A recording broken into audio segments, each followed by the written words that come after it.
대법관님들 사건이 쌓여서 재판하기 힘드시잖아요.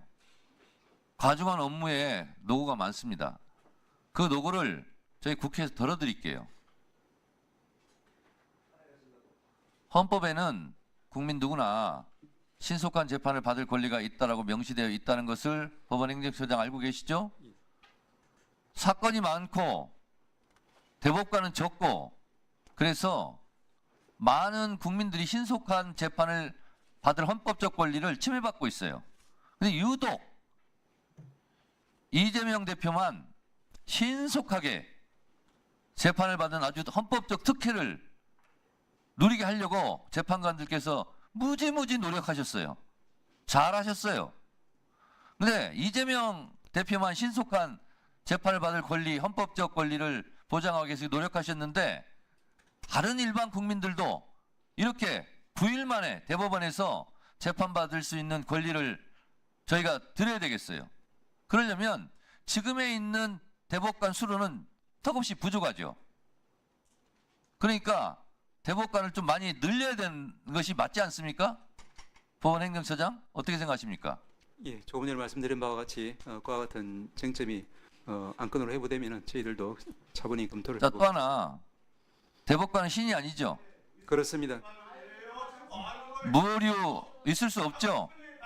잘못 들었습니다만은 법관은 무오류입니까? 오류가 있을 수 있죠. 당연히 오류가 있을 수 있습니다. 그렇죠. 예. 그러면 재판관들이 재판한 것이 위헌적 재판을 할 경우도 있을 수 있잖아요. 그렇죠? 언제나 합헌적 해석을 위해서 노력하고 있다는 정도. 그렇지만 위헌적인 판결을 할 수도 있는 거잖아요. 그런 것은 헌재로 다 보내야 되겠어요. 대법관님, 예. 법원은 한 점 부끄러움이 없습니까? 없도록 노력해야 된다라고 생각합니다. 제가 그걸 묻는 게 아닙니다. 한 점 부끄러움이 있습니까? 없습니까? 오판의 역사적인 사례도 있습니다. 네.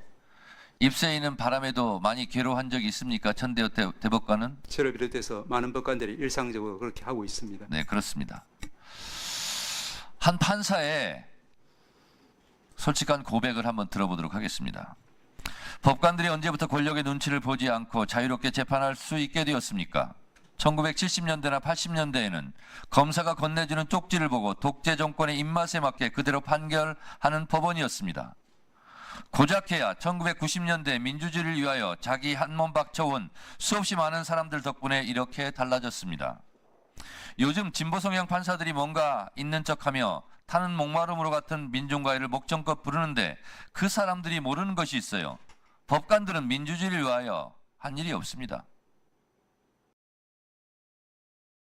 선후배들이 학교와 거리와 일터에서 민주화 운동을 할 때 골방에 틀어박혀 공부만 했습니다. 판사들은 고마울 줄 알아야 합니다.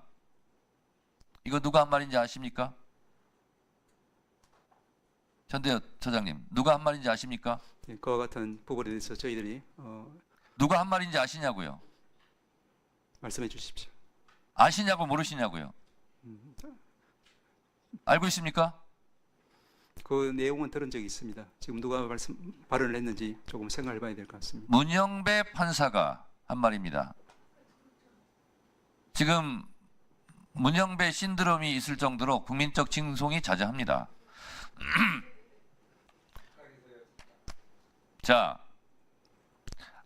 아까부터 계속 대법관들의 최종 판결은 존중받아야 한다라고 강변하셨죠? 예. 자, 묻습니다. 100여 건이 넘는 간첩 조작 사건, 지금 문영배 판사가 고백하듯이 검사가 건네준 쪽지, 검사의 공소장, 공소장에 있는 오탈자까지 판결문에 그대로 옮겨 복붙을 한 그런 대법원 최종 판결도 존중받아야 합니까? 묻습니다. 저희들이 과거에 부끄러워할 수 있는 그런 과거가 있었다는 부분 말씀. 다시 묻습니다. 제 질문은 그게 아닙니다. 검사가 건네준 쪽지에 의해서 검사 공소장대로 복붙을 해서 판결한 대법원 최종 판결도 존중받아야 합니까? 답변하십시오.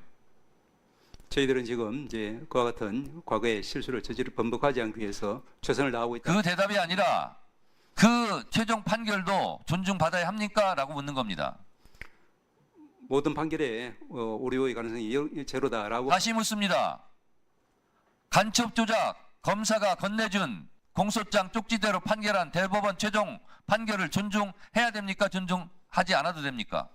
그 판단이 판결에 영향이 있었다라고 하면은 재심 절차를 통해서 구제돼야 되고 그와 같이 다시 묻습니다.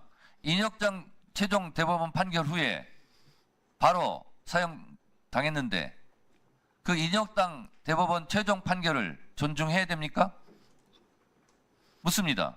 사법 역사에 있어서 그 부분은 저희들이 부끄러운 역사라고 말씀드릴 수 있겠습니다. 자, 그러면 어렵게 답변하신데 쉽게 제가 질문 드리겠습니다.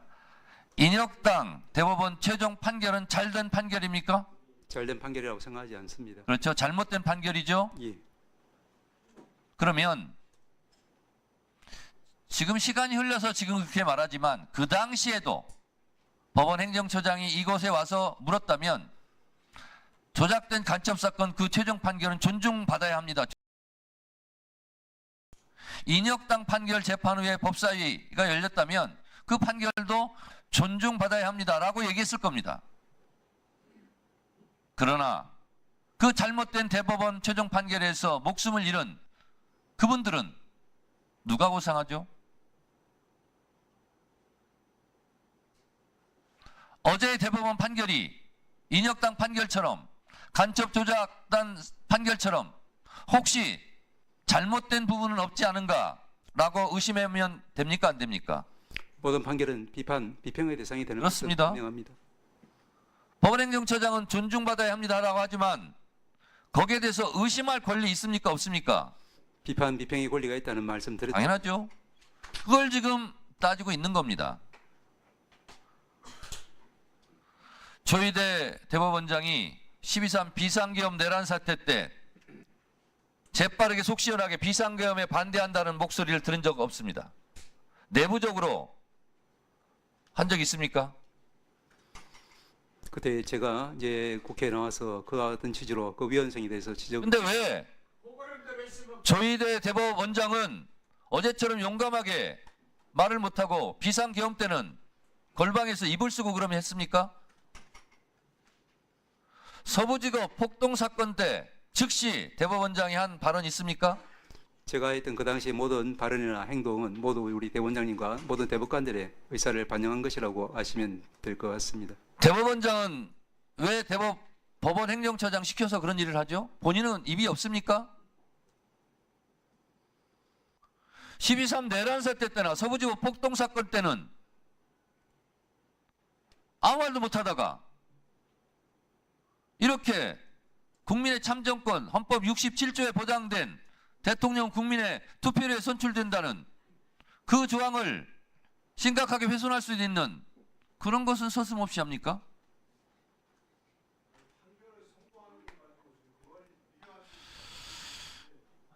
오늘의 헌법은 법관들이 피땀 흘려 쓴 헌법 조항이 아닙니다.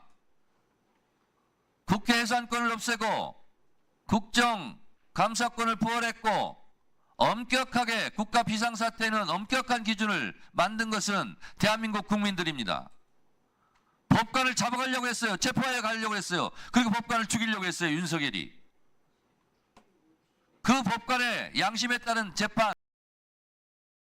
것도 헌법이고 그 헌법을 만든 것은 국민이라는 사실을 한시도 잊지 마십시오.